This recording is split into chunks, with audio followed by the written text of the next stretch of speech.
Okay, this is C4, Chapter 6, Partial Fractions. I've given the class a challenge, first of all, to add these two together. Callum, how did you start adding these fractions together? Times 2 by x squared plus 1. Times those two together? Yep. Yep. And then the opposite diagonals. Yep. And then the bottom is bottom. You're doing the cross multiplying thing. That's right. Okay, so that one times by that one, this one times by that one, and on the bottom times those together. Okay, what did you get, Callum, for the top when you simplified it and sort of did everything you could to the top? 3x squared plus x plus 2. Okay, and on the bottom, there's no sort of great factorising you can do, so I'm just going to leave that as it is. Partial fractions, this topic we're on now, is saying, well, you already know how to get from there to there. But partial fractions is how do you get from here to here? How do you go backwards? And you go backwards by using the technique of partial fractions. So that's what we're going to look at now, is how you go the other direction. Okay? So the partial fractions can be of various different types, and we're going to call them sort of type 1, type 2 and type 3, and we're going to look now at what's called type 1 partial fractions. And a type 1 is when the denominator, which bit of a fraction is the denominator? Bottom, yeah. The denominator has linear factors. Now, if we look at the one we've just done here, this hasn't got a linear factor, it's got a quadratic factor. So the type 1 that we're going to do won't help us do this question, and we come on to other ones later on, it will do. So, if we do an example, if you've got this,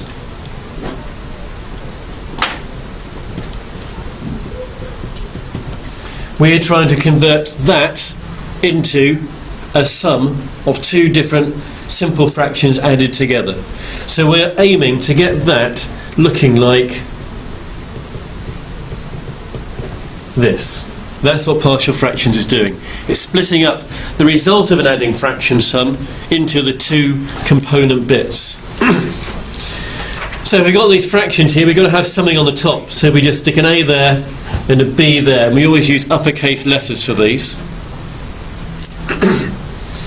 And what we're going to say is that this is going to be true for all values of x. So we usually use these triple equal signs, these identity signs. It's going to be equal for every single value of x, not just one special value of x.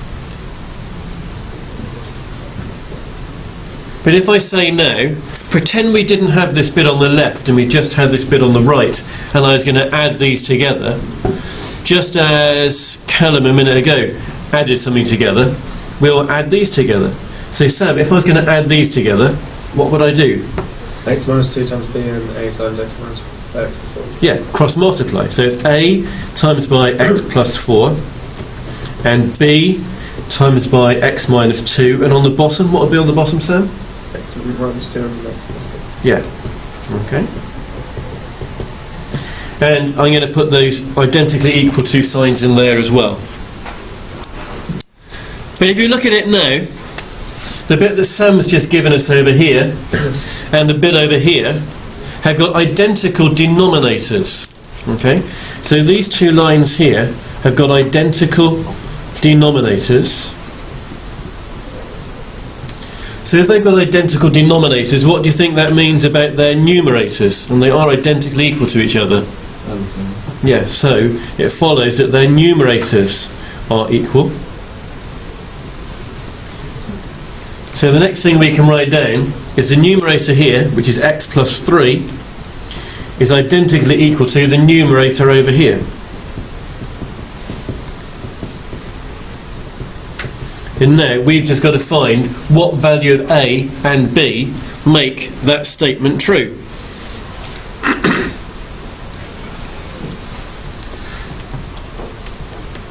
What value of x? What value of x would make this first bit here, all of this bit here, disappear? What value of x would make that bit there disappear? Minus 4, yeah. So we take advantage of that and we'll say, let x equal minus 4. And we've chosen minus 4 because this bracket here will then become 0 and a times by 0, that will disappear. So if x equals minus 4, what will the left-hand side be? What will minus 4 plus 3 be? Minus 1. And what will the right-hand side of this be? If x is minus 4, we've already said that will disappear, so we'll only get something from over here. Minus 4 minus 2 times by b, minus 6b. So from there, what does b have to be? Okay, so b is a 6. Well, that's quite useful. We now know what b is.